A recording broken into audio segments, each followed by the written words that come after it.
Relax the shoulders. Yes. Just get loose, get limber. Loosen up your neck muscles there. What you're shimmying? Dancing. Okay, if you're gonna do that, look in the camera and not yourself. I know, it's But hard for me. I shouldn't tell I'm you not that. an actor. I shouldn't tell you that because when we do sketches, you're gonna look in the camera and not at me. So, yeah, your eyes are gonna be wandering all over the place. Like, what the fuck are you looking at? Give me a 3, 2, 1. Hey guys, welcome to the Cord and Tory podcast show, episode number 42. 42. That feels good. I don't usually do the 3, 2, 1. That's I know. I got it. I'm sorry. Kind of thrown off. I know. I'm Cord, and that's Tory, ladies and gentlemen. Just kidding. I'm Tory, that's Cord.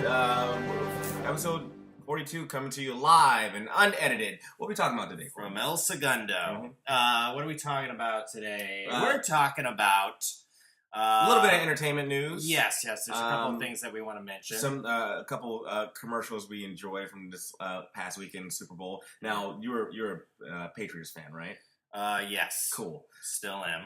Oh, well, that's your loss then. And second of all, and lastly, our big topic for the week is going to be how we kept the lights on.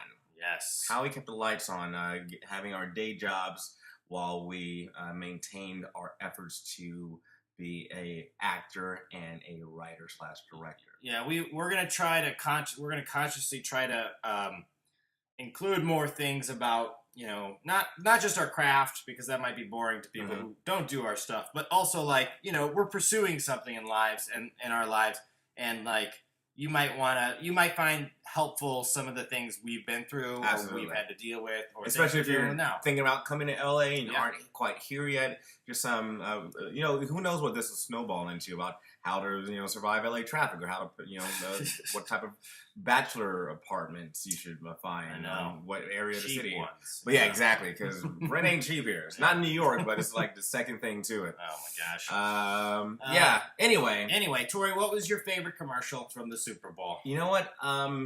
I was at a Super Bowl party, so I didn't get to hear a lot of them. Yeah. Just because of the ambient noise and distractions around. Yes.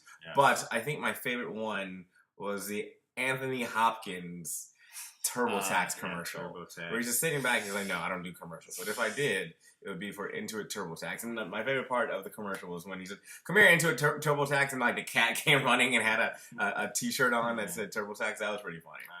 This is stoic, nonchalant demeanor of Sir Anthony Hopkins. The funniest part of that commercial is probably the check they had to cut him. Yeah, seriously, man. He's not known for commercials. No, he's not. I don't think of a single one. I don't know how he's not hurting for money. I don't believe, unless the Hannibal character is exactly taking care of his.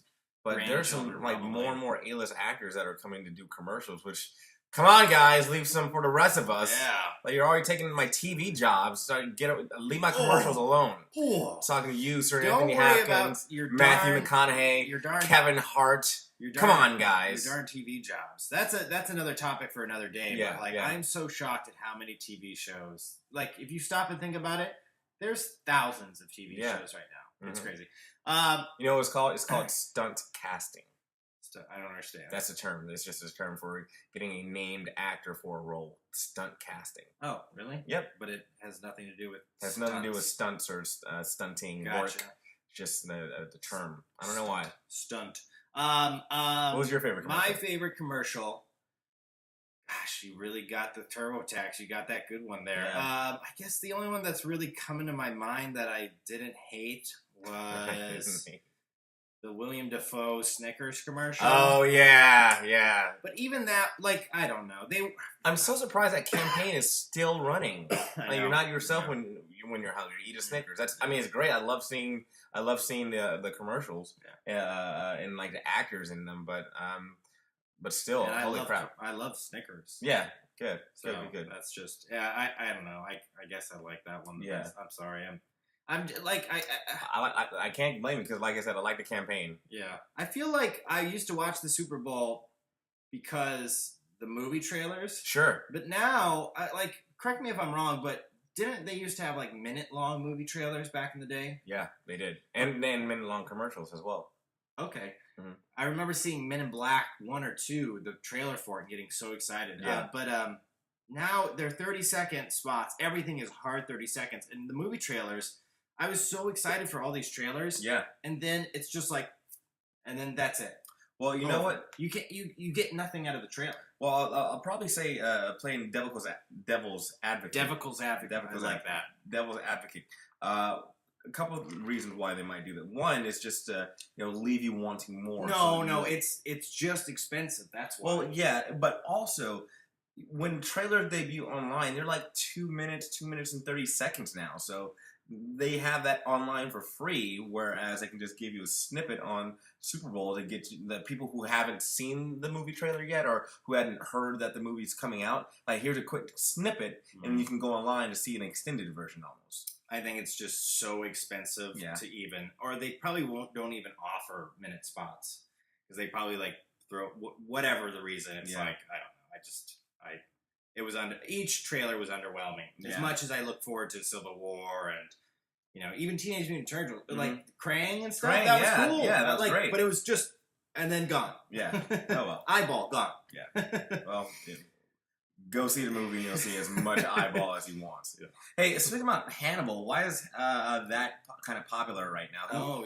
Who's this Brian Fuller guy? So everyone should know that I was a big fan of the Hannibal show. It got canceled, which is a crying shame. After 3 seasons, right. It was the showrunner, as in like the head creative behind it, was a guy named Brian Fuller, and awesome dude who basically, Hannibal got canceled. Then he started working on this other TV show, and then it was just announced a couple days ago that he's gonna showrun the new Star Trek TV series. The new Star Trek TV series. And why that's cool is because Brian Fuller actually got his start on, I think, Next Generation. Oh, really? I didn't know that. Staff writer. Oh, really? And he's one of the I've all my information comes from podcasts now. He, I think, if I'm remembering correctly, out of college, he got one of his specs was Star Trek, and they actually hired him on the show. I'm trying to think. I can't remember the stories from it, but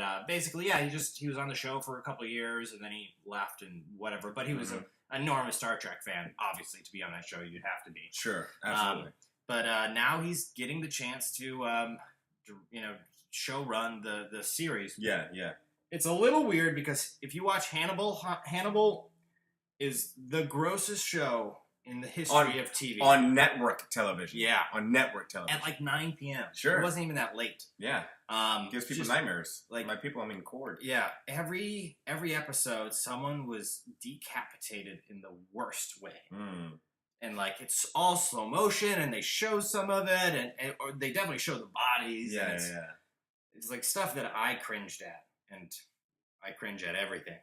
So now Spock is going to be beheading. Now people. Spock is going. That's.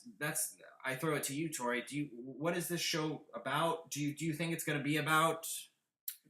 No, I don't think it's going to be about. I think it's going to have new characters. Yeah. And a complete different take on Star Trek, a la how Next Generation was a departure from the original Star Trek, and Deep Space Nine, and all these others were variations of the original Star Trek. Okay, hold on a second. Yeah. Because I haven't seen any of these. So the original Star Trek, you say that as in Spock and Kirk? Yes. And Aurora.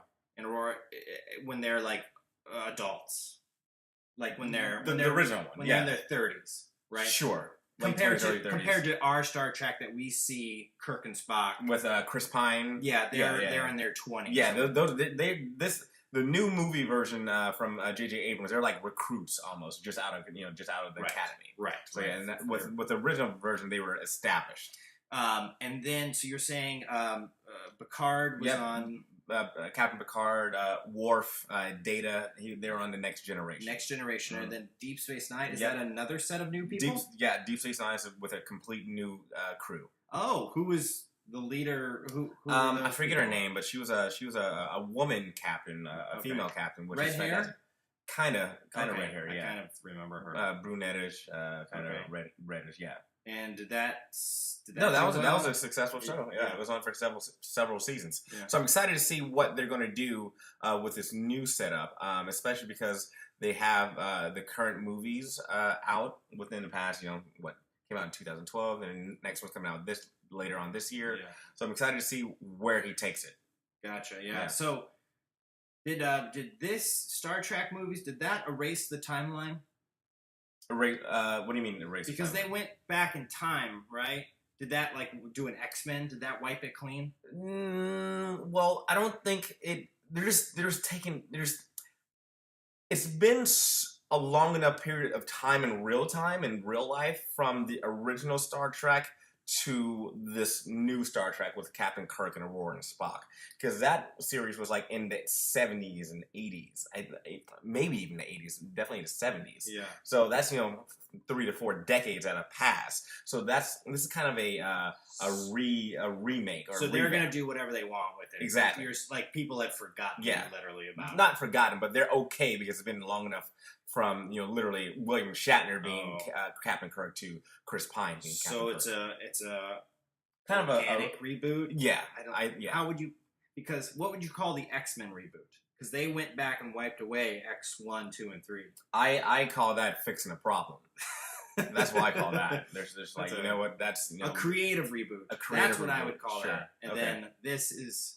Organic's not the right word. It's just a traditional reboot. Traditional reboot. We just created buzzword combos. Yeah. We're gonna yes! reach out to Webster's and get them in a dictionary. Yes. Welcome to our world. Absolutely. I'm excited for it. I'll watch the pilot for Good. sure. Awesome. Well, we can watch it together. Hopefully there'll be a serial killer absolutely. on board. Hey, by the way, speaking about things we watch together, Walking Dead's come back on this Sunday. This Sunday? This Sunday. Valentine's Day. I don't know why. But, I mean, there are a lot of... in the last few years, we've seen a lot of horror movies come out around Valentine's Day. It's popular. Yeah, it is. If it's not, I guess there's definitely a niche for that. And, I guess so, and if it's not in October for Halloween, it's be scared into your partner's arms at Valentine's Day. Yeah. With Deadpool coming out. Exactly. Yeah. It's 12th. Friday. This Friday, Deadpool comes out. Yeah. So you're not going to even be here. I'm not going to be here. I'm going to be in New York, ladies and gentlemen. You ask me what else I'm watching. What else are you watching right now? I am watching the OJ show. Oh, are you? Yeah. Is it good? Yeah. It's a mini-series, right? It's a mini-series, 8 or 10 episodes. 2 episodes in. Okay. It's on Tuesday nights on FXX. Mm-hmm. Is that the same thing? No, the same kind of company, 2 different channels. Okay. And then they have FX3 as well. Oh. Kind of like ESPN, ESPN2, ESPN Deportes. OJ, it's the dramatization of the OJ trial and the events of it, and it is so wonderful. And I think it really only works because it really happened. Sure. And there's so much. The scenes aren't very. Some of the scenes just are like it's as simple as him riding around in his car, all day, being not going to the police because like he's summoned to be arrested, and like there's nothing that it's all tension, but it's not written. It doesn't feel written, and it doesn't feel like it would be a movie. It kind of feels like Fly on the Wall type of. Kind of, yeah. That's a good way to put it. You're in the room with them a little bit, and you're just experiencing what they're experiencing, almost in real time. Okay. And I don't think no one on earth could write that. Okay. Like from scratch, out of their head. It just you wouldn't believe it. Right. But with OJ, like I know so little about the trial that I'm like, oh my, every turn of the page is like I'm jaw dropped. I'm just sitting there. I'm like, did that really happen? How did that really happen? I can't believe that. And 2 episodes in, I'm so happy with it.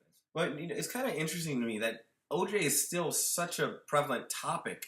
I'm not sure if it's just because I'm born and raised from Los Angeles. I'm not sure if the rest of the country cares as much about this story as we do here because it was local, and because he was a football player to play for a local team. But why do you think it's such a captivating story years later? That's a good question because it's you make a good point. Like it's in our backyard. Yeah. It happened in our backyard. And race. Well, here's the thing. It's like this. It's unfortunately it had to do about race. Yeah. And even now, what's happening in Chicago and all these places, and with police especially, it's like it's happening again 20 years later. Well, yeah. And that's terrible. but it also means like, well, not but like, you know, it's still an issue. Sure. And I think OJ especially is like the prime example where, well, not the prime example, but you know, it's the highest case of, right. of that coming together in an explosion, really. In media size. Yeah. Depicted in the media. Well, good. I've heard good things about it. I probably won't watch it just because. Really? Nope. I don't really have any interest in. Oh. But you know, shout out to Cuba Gooding Jr. Yeah, he's phenomenal. Who's playing Johnny Cochran? I don't know his name. Okay. Have you seen him in other things before? No. Okay. And I don't know much about Johnny Cochran. I know, you know, his charisma in the courtroom, but Sure. I never saw footage of him. Okay. So, but thus far, he's a very interesting character. All right. And John Travolta is playing Al Shapiro. John Travolta is playing Al Sharpton, ladies and gentlemen. Who's Al Sharpton? You don't know who Al Sharpton? He's a reverend. Oh, okay. And like he's a very like not him, not that one. He's into politics. Long perm. Yeah. Black eyes. Oh, perm. Okay. No, he's playing the Shapiro character, which is even odder. Well, I don't know. Okay. Definitely an oddball character. Right. Maybe not as odd as Al Sharpton, but it takes 2 scenes for you to take him seriously. But then you get really into it. Yeah. Then you're like, oh man, John's actually doing. I can't believe that's Travolta. You know, that's a problem that a lot of actors have. Like once you know that they're either like Urkel, prime example, he can never be anything else other than Steve Urkel. You know, or there's certain actors who are so popular for being character actors or being in so many movies that it's kind of hard to take him in a serious, like super serious role. Yeah. Like John Travolta has been in dramas before, like a lot of Quentin Tarantino or what do you call it? Pulp Fiction. But that's kind of a heightened or stylized drama, not like a based on reality sort of thing. I think it's really unfortunately a stretch for the audience to say, okay, I see him as a character and not this person I've seen time in and time out. I've been meaning to connect this with something after I've heard it, and I'm just going to throw it out there now. This is kind of on topic. I was watching the behind the scenes of Groundhog's Day. Sure. Groundhog Day. I freaking love that movie so much. Okay. But the behind the scenes said this really great thing. They wanted, so Bill Murray stars in that movie. And the movie, just for all of you, you got to go see the movie. If you haven't seen the movie, you got to go see it. Yeah, it's about a guy who's trapped in the same day for the rest of his life, basically. Yeah. And he doesn't know how to get out. Exactly. And it's Groundhog Day, and he yada yada. But so Bill Murray stars in the movie, but he was not the first pick, not by a long shot. Really? So, but he's fantastic. He's perfect. And here's why. So they wanted originally, and they offered it to Tom Hanks. Really? And Tom Hanks, I think kind of turned them down, not because he hated it, but because, he didn't think it was right for him. Wasn't passionate about it. Yeah, stuff like that. And so they made the movie with Bill Murray, got through production, went to the premiere, invited Tom Hanks. Tom Hanks eventually saw it, and the director was Harold Ramis, sure, the famous director who passed away a couple years ago. But Tom Hanks went to Harold, and he said, "It is so good that you didn't go with me. And I'll tell you why." And Tom Hanks said, Tom Hanks basically pointed out that the movie is about a guy who starts out as such a jerk and so cynical and basically hates himself, but hates others around, hates his life, and is wishing for so much more. Sure. And it's this progression where he lets go of things and he he stops being such a jerk ass. And, the movie is so beautiful in the final 10 minutes. It just shows his mastery of life opposed to being imprisoned in it.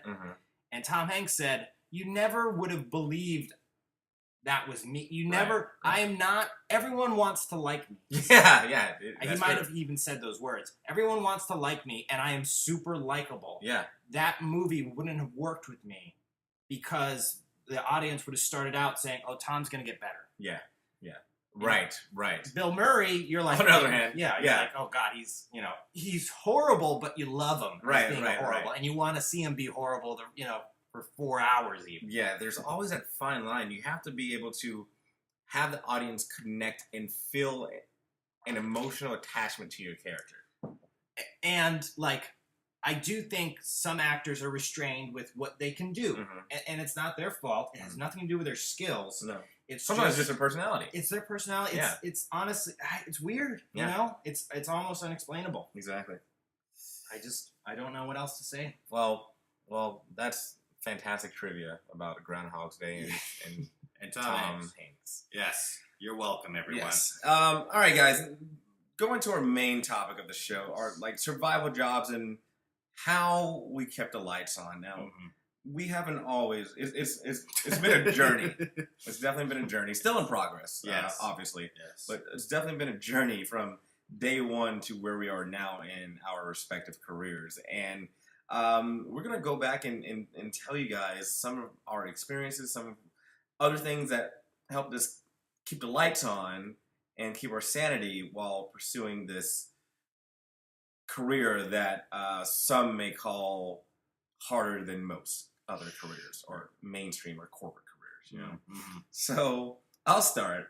Great. My first entertainment industry related job that I got paid for was a PA, a production assistant for this production company.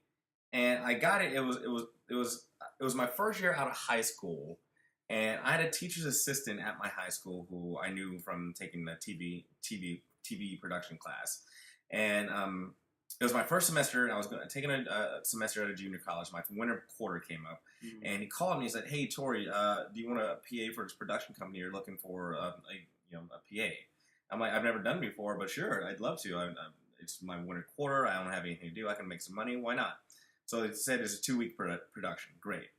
So I go and have a meeting with the producers, and I say, "Hey, I don't really have any experience." And they're like, "Well, do you have a smartphone?" I'm like, "Yeah." Like, great. That's all you need. Like, that's like the one requirement that you need. It's almost like you're an Uber driver. So, you have a smartphone? Can you walk and carry heavy things? Do you mind being up for 14 hours on your feet? Cool, you're hired.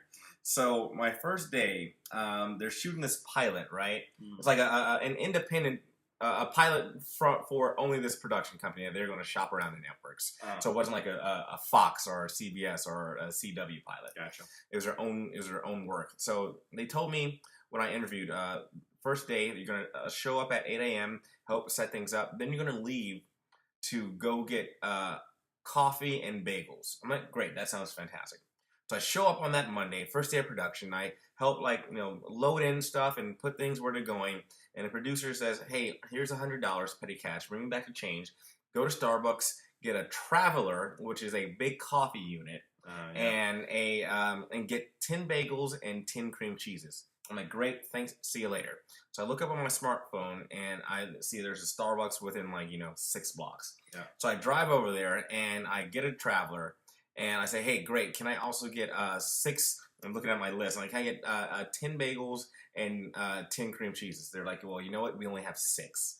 You're kind of late and it's like 8:45 at this point." All right, I'm like, "Okay. Can you make any more?" I'm like, I'm black, I've never seen a bagel in my life. So I'm like, can you just make one? Like, how long does it take how do you bake those things? And they're like, "Sorry, we get them shipped in, so we don't have any more." I'm like, I'm starting to panic now. I'm like, "Oh, okay. Well, I was told to go to Starbucks and get 10 bagels and 10 cream cheeses. So now what do I do?" Like, I don't know, but it'll be, $18.46 for the Traveler and 6 bagels. I'm like, "Okay, great." So I get that. I'm looking at my smartphone. I'm like, "Okay, where are other nearby Starbucks locations?" Yeah. So I'm driving around from Starbucks to Starbucks. I get 1 bagel here. I get 1 cream cheese there. And I'm sweating. And so literally about 45 minutes goes by and the producer calls me. He's like, "Hey, where are you?" I'm like, "Hey, I'm still getting bagels. I can't find any bagels, but I'll be there shortly." And I'm like, "Okay, cool." So finally, I go to a freaking Coffee Bean. I'm like, "You guys have coffee, right? You guys have bagels? Can I just get some bagels?" So I finally I get 10 bagels after driving about 15 miles from the production company. I get back. It's like an hour and a half later. The actors and crew is cranky. They haven't had their coffee in the morning. I set down a coffee. It's lukewarm at this point. I have bagels from 3 different Starbucks, 2 Coffee Beans, and a deli. And I set it up on the table.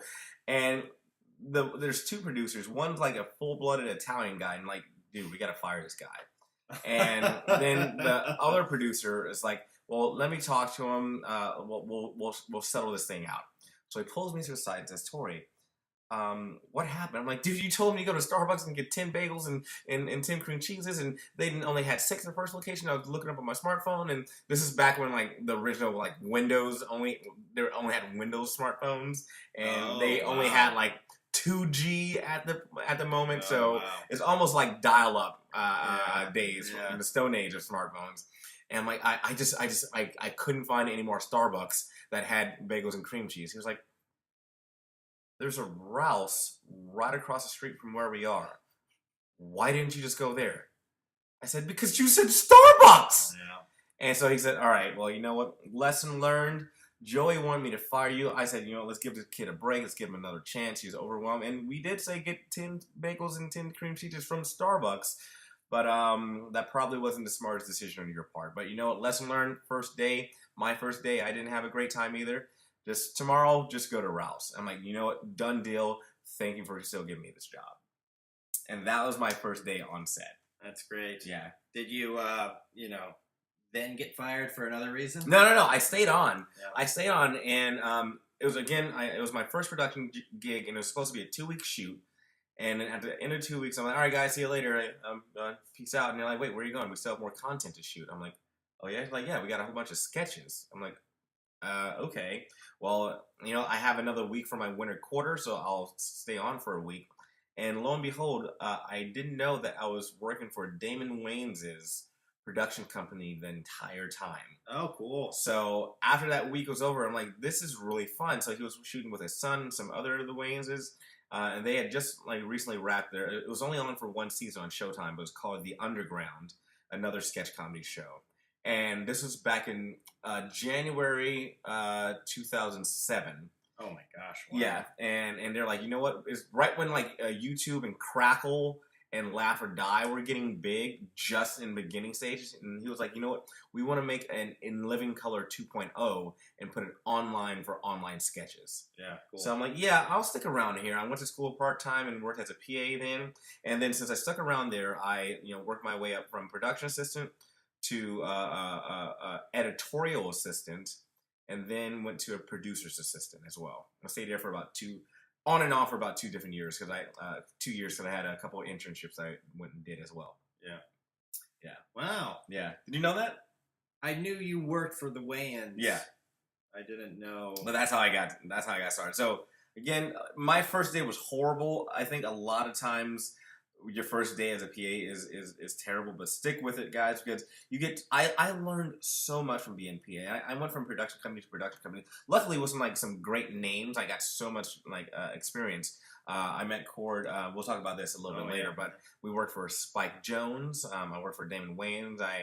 I went around the Warner Brothers. I had a rotating internship at Warner Brothers. Yeah. So I worked for Francis Lawrence, the director of I Am Legend.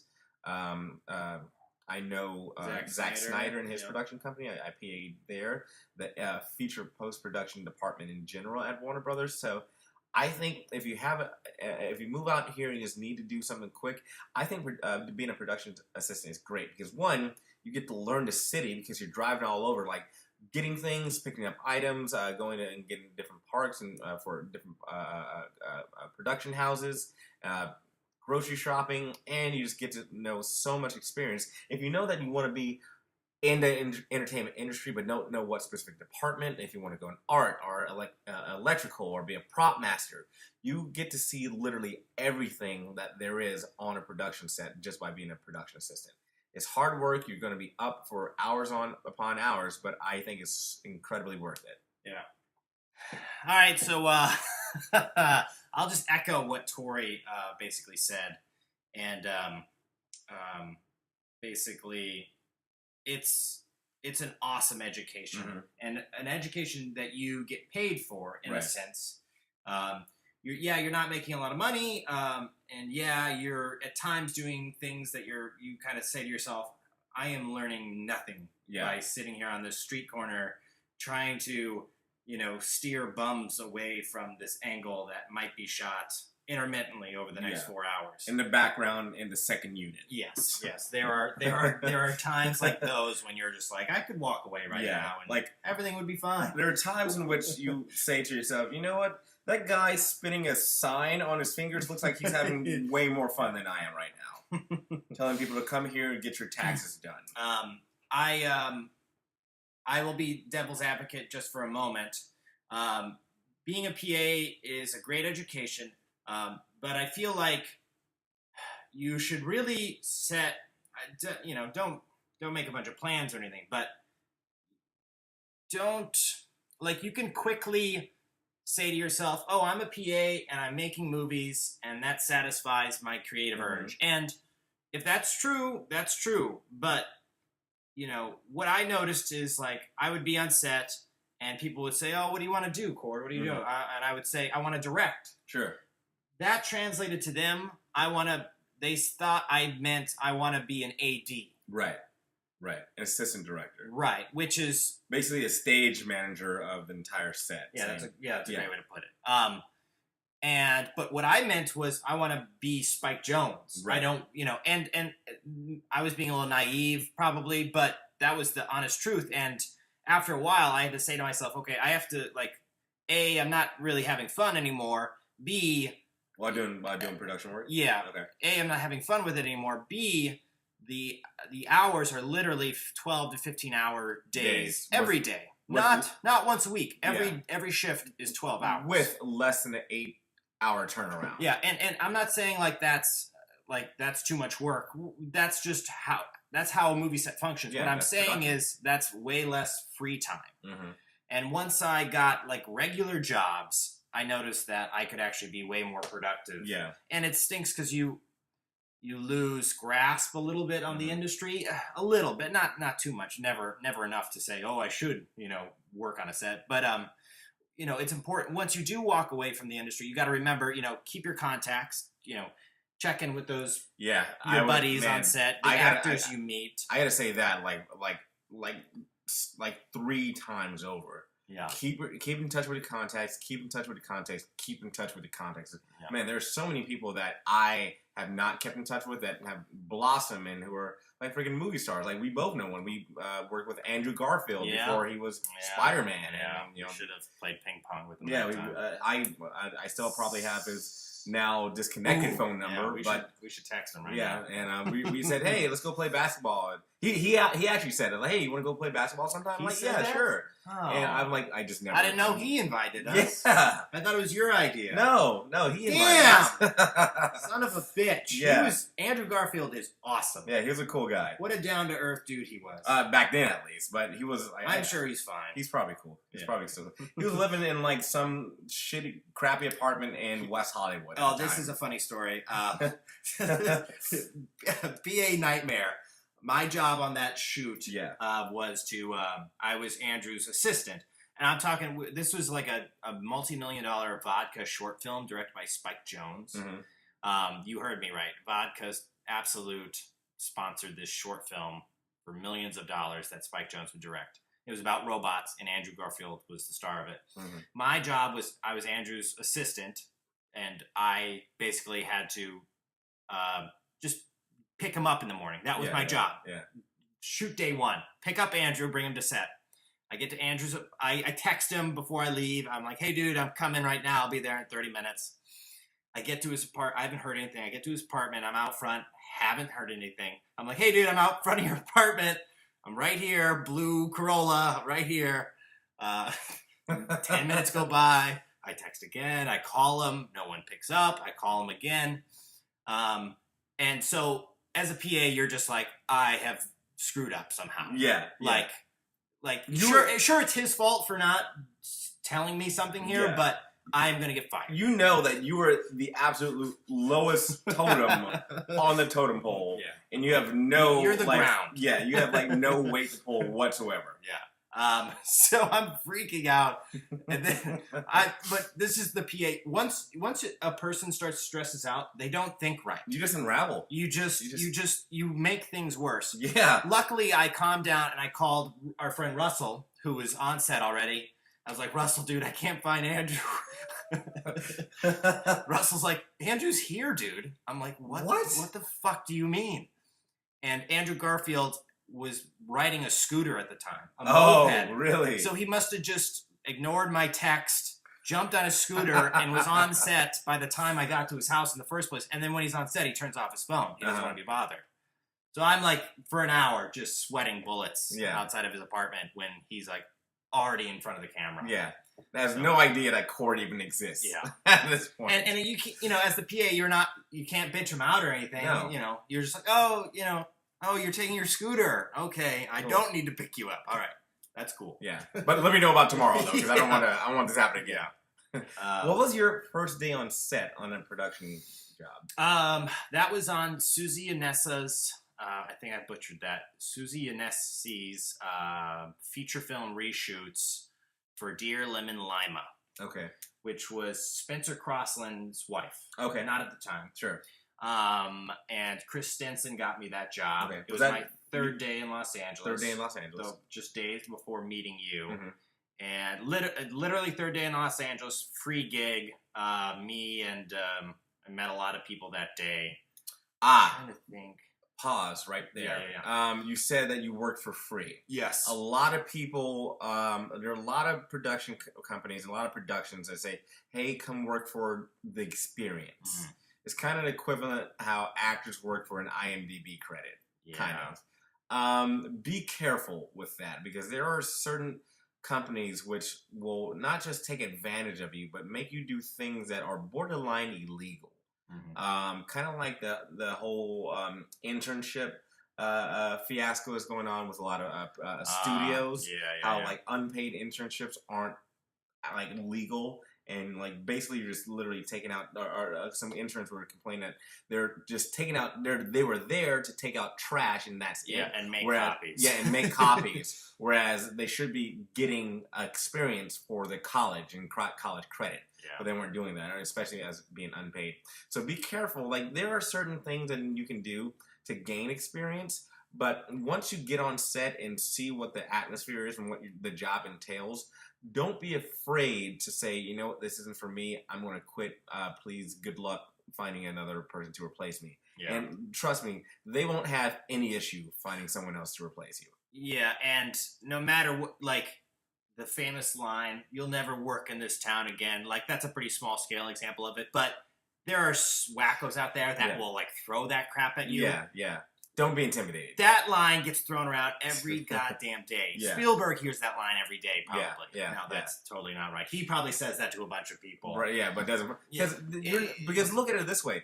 You're not. Do you remember the person at the grocery store who checked you out last time that you went to Vons? No, that's the equivalent of who you are to these people. Yeah. They can give a rat's ass about who you are, what your name is, and to follow up on making your life miserable. They don't care. They have too many things to think about. Yeah. So they say that to you. Say, "Great, I wish you a wonderful day and much success. Goodbye," and just keep on going. Yeah, but you could be your own best judge because I've actually I remember one Craigslist shoot that was no pay, but it was like a zombie short, and I was like, maybe it'll be awesome. Yeah, absolutely. I'm not saying don't do it, but once you get there and see like if this is kind of a sketchy, then use your best judgment to leave. And don't worry about any repercussions because I guarantee you won't have it 99.9999999% of the time. Yeah, I'm almost worried about like these poor kids. Like I remember coming out, like I wouldn't have known if it was sketchy or not. Right. Yeah. Which is tough. Like, what's a good sign if it's sketchy? Like if it's a big crew, I don't know. That's a huge conversation. Yeah, it is. It is. But talk to your friends about it. You should have some sort of references to make sure it doesn't. Blow up in your face. But real quick, go ahead. This zombie short film, I was like, maybe it'll be cool, right? Mm-hmm. It was awesome. Okay. So I show up, they're decking out. This guy redid his house, so it's a completely filmable house. There's dimmer switches on every outlet. Great, awesome. Like some walls could move. All the furniture was prop furniture, and not only did I meet people that I still talk to with today, but it was it was such a fun time. This is what happened on the first shot. finally, it takes 3 hours to get the first shot ready. Always does. Before they hit record, the director goes, "Wait a second. I'll be right back." He runs into the kitchen. We hear him clinking bottles and stuff. He comes out, and he has a thing of Jägermeister on a plate with a bunch of shots on it. He's like, "We got to take a shot for the first shot." Wow. And he's doing this with a room full of strangers. Yeah. At least half the crew are people that just showed up that day just to be a part of this. And of course, we took shots, and it was great. It loosened us up, and it was awesome. And come to find out, my roommate actually knew those guys. Oh, okay. So Great. it was like a full circle. It's like, what do you mean, Brian Rupp? You know Brian Rupp? Yeah. Yeah. So it was an awesome experience. Yeah. So yeah, don't be afraid from things that are unpaid. Yeah. But it can also be a nightmare. It can also be a nightmare. I think you kind of have to do a few to weigh and judge like what's legit and what's not. Yeah. But again, once you find something that you just absolutely know is not legit, or you just know is not for you, don't be afraid to just walk away respectfully and politely. Yeah. What else have you done to keep the lights on while pursuing your dreams? Out here, I would like to tell you. Actually, yeah. I glossed over this. My favorite worst job out here. Your favorite worst job? My favorite worst job in life, too, was I was a debt collector for a little while. Oh, really? Yeah. Kind of like a repo man? Kind of. Like the people who call not to go out, though? Yes. I did not have to go out. I literally called people who owed debts on, like, medical bills or the U.S. Bank of the South or something. And it was terrible. Mm-hmm. It was just the worst. Everything about it was terrible. Okay. I don't know what you want to even know, or if you don't want to know, that's fine too. I'm scared. Like, I'm sure people like hung up in your face and yelled at you a lot. There was that, but it was also like the depressing aspect that like the whole thing was because it was kind of a scam. I think all of that's a scam. Mm-hmm. I worked there for like 6 months, and I still don't know if we were doing things that were illegal. You know? Jeez. Okay. Every time I asked questions, I would get the worst, grayest answers ever. It's like, I can tell somebody about I can say we're going to affect your credit score, but I can't tell them what their credit score is, but it's on my screen. Right. And I would ask, do we affect their credit score? And I would get some sort of like roundabout answer, like, "Oh, go ask so and so," and then they wouldn't know. Right. Okay. Like, what are we? Who are we helping people? Sure. But there was a lot of like people pick up and just start screaming and stuff. It was horrendous. Okay, now to tie it back around, this is like a very depressing job. How did that affect your creative side? It's hard to remember. That was like years ago. I've always managed to be, like chipping away at projects all throughout the time. I remember that was a pretty depressing time in my life. But I do that job helped me out writing Me Without You, because that was, that's such a great job for a character to have. You're cold calling people asking for their, for debts that they don't even realize that they owe, and every day. It was like Office Space, only like worse. Like if you just listened to the conversations, we ended up busting out laughing most of the time. It's like, I can't believe you're talking to a 90-year-old woman about her, her medical bill. This woman's gonna die any minute now, and you're trying to get. It's a $17 bill that we're collecting on. Let it go. Yeah, just crazy stuff like that. I for a while, I kind of had a home at Warner Brothers and kind of floating around from here to there for my corporate career. But I worked in a tour department at Warner Brothers. Oh, I applied there. Did you? Yeah. Okay. I worked in a tour department. Now, I wasn't a tour guide. You were? I was not a tour guide. Okay. I could have been, but I didn't take the extra step to be one, to go into training, because I'm like, I don't really want to do that. I don't want to interact with so many people from day to day. Not realizing I'd interact more with the job that I did go and do, which is I sold tickets to strangers who wanted to wanted to go and take a tour. Now, it's like this is kind of how you like stretch the reality of the situation. Like, yeah, I'm always, no matter what, I'm always going to have a job in the entertainment industry. And yeah, I go to and I work at Warner Brothers every day, so it's on a lot.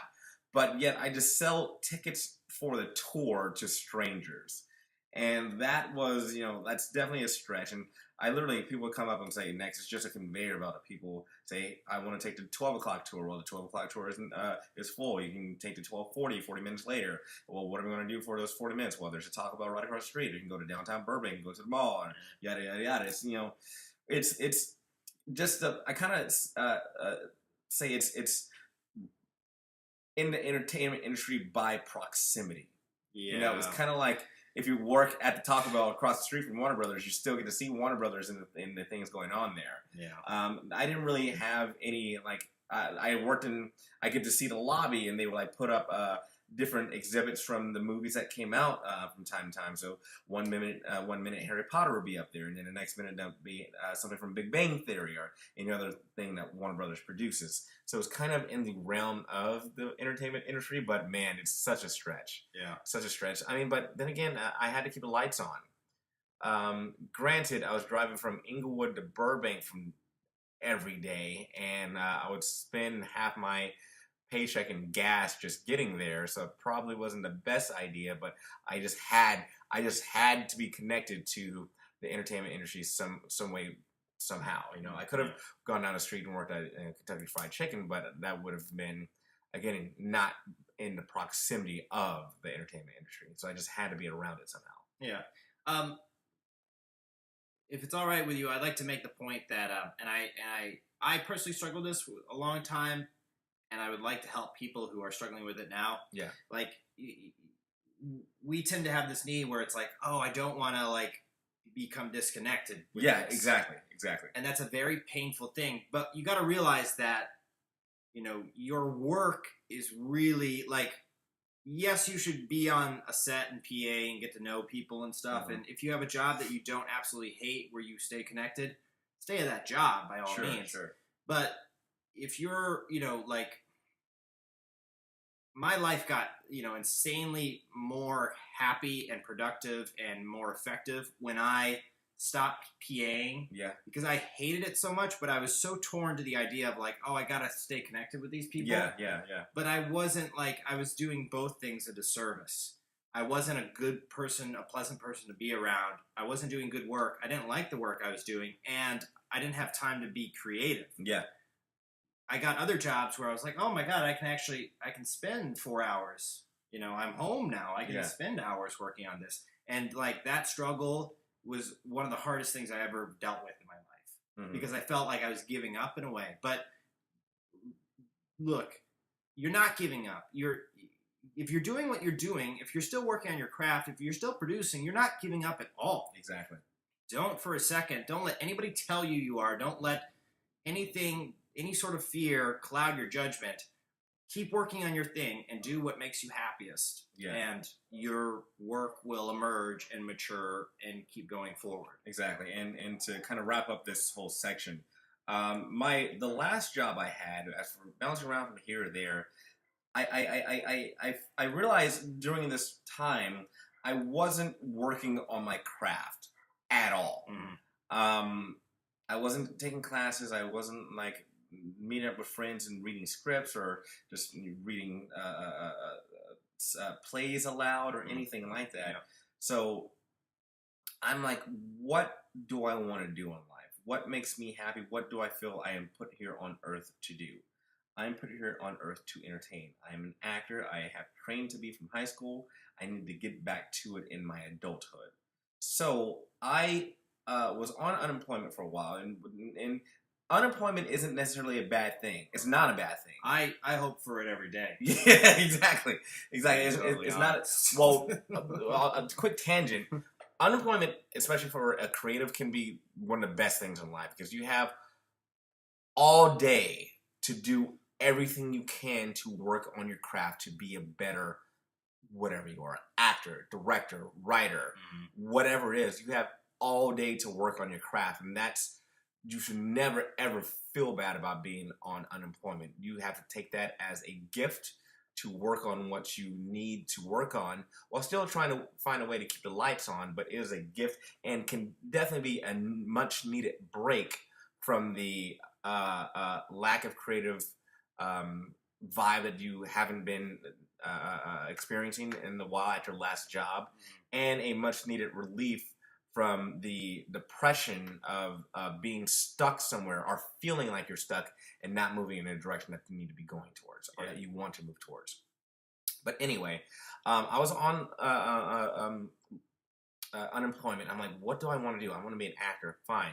I understand I need to, keep the lights on. I need to pay my bills every month. So I did my hardest and my damnedest to find a job related to my specific career and my specific entertainment industry job, which is being an actor. So it started out as an internship, but then I worked my way up to being the director of the company, director of operations, for a workshop studio. Now, I've talked about this on the podcast before, but it was, I found this place. I started as an intern. I said, I won't leave until you hire me, basically. Now, it took a while, granted, and luckily I was on unemployment. I did, like murder mystery dinner theater, which is fantastic. I did that from time to time, and that helped supplement my income as well. But I did not leave that workshop studio until they gave me a job, and it was fantastic because it was, that type of job was like I was doing my homework as an actor and getting paid for it. I was interacting with other actors who I made connections with and friends, with lifelong friends, actually. I was in touch on a daily basis with casting directors, which is, an actor's best friend and the kind of the gateway guardian to being hired on a production. So I put my head down and I worked hard. Again, I got lucky, and it takes time, but I know you can find something that will specifically help you in your specific career path in this entertainment industry. Or you just find a job that you're fine with. Absolutely. And then, like, if you're an actor, you film shorts in your downtime. If Yeah, you're a writer, absolutely. you do what I did and just keep writing. Yeah. You have to find something that makes you and keeps you happy. Yeah. Like think of the long term. Yeah, absolutely. Like, if you keep flopping from job to job to job, it's going to be hard, and you're going to get down on yourself more often than not. If you get a long-term job, it's ironic. If you get a job that you're happy to be at, to stay at, you're going to be happier during your downtime because you're just going to be a happier person. Exactly.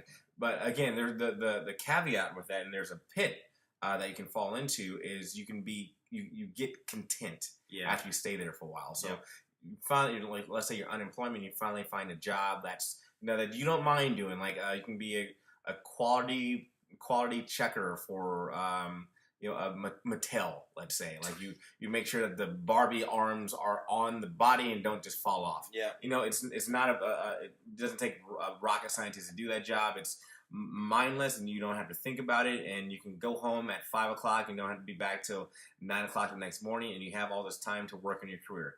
Fantastic. Just be sure to keep your main goal in sight in front of you at all times.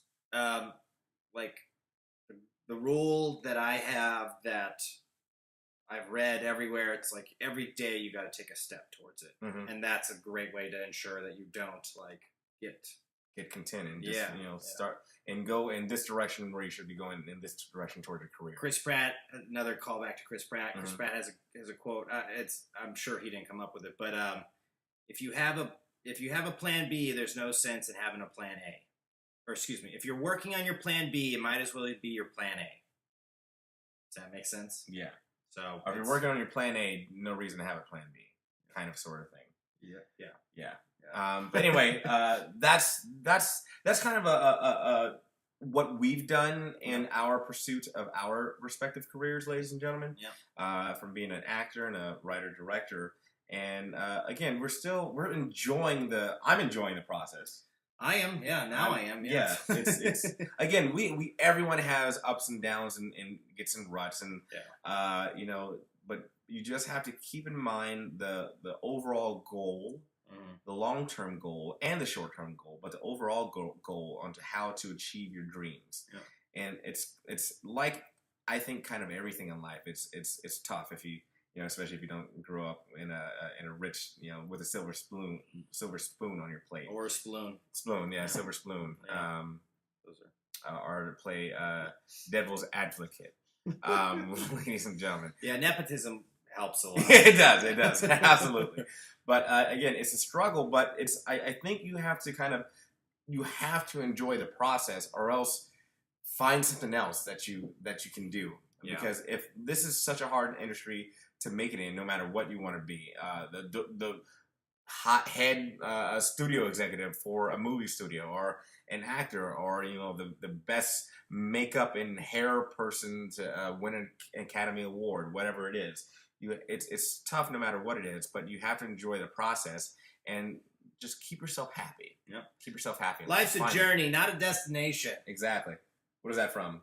I don't know. Sounds like a Bon Jovi song. Or a Gandhi quote. Sure. No, I think it's a Buddhist thing. Anyway, thank you guys. Mm-hmm. Thank you so much for tuning in. Tori, where can they find us? They can find us on Twitter and Instagram at the same handle, at Cord and Tory Show. Yes, and you guys should actually share your stories if you have them about the crappy jobs you've had to do, or like the rough times you've been through. And what got you through it? What helped you remain positive in this journey that we call life? Yes, Pursuing an entertainment career. Also find us on Facebook by searching and liking the Cord and Tory podcast show. Yes. Thanks for listening to this. If you're listening on iTunes, you can also listen on SoundCloud and Stitcher. Yep. If you're listening on either one of those other ones, just do the opposite of what I just said. We're also on another podcast app, not Tooncast. Okay, people don't need that many options. This generation is ADD enough as it is. It's actually my favorite podcast app now. Really? iTunes podcast app has been frustrating me, just like GarageBand. Okay. Yes. Or SoundCloud. You can use SoundCloud as well. Yes. All right. We love you. Thank you so much. We'll see you next week. Don't forget to floss. Ciao bella. Yes. Happy Valentine's Day, guys. Yeah, that too. Kiss the one you're with. Yeah. Ah!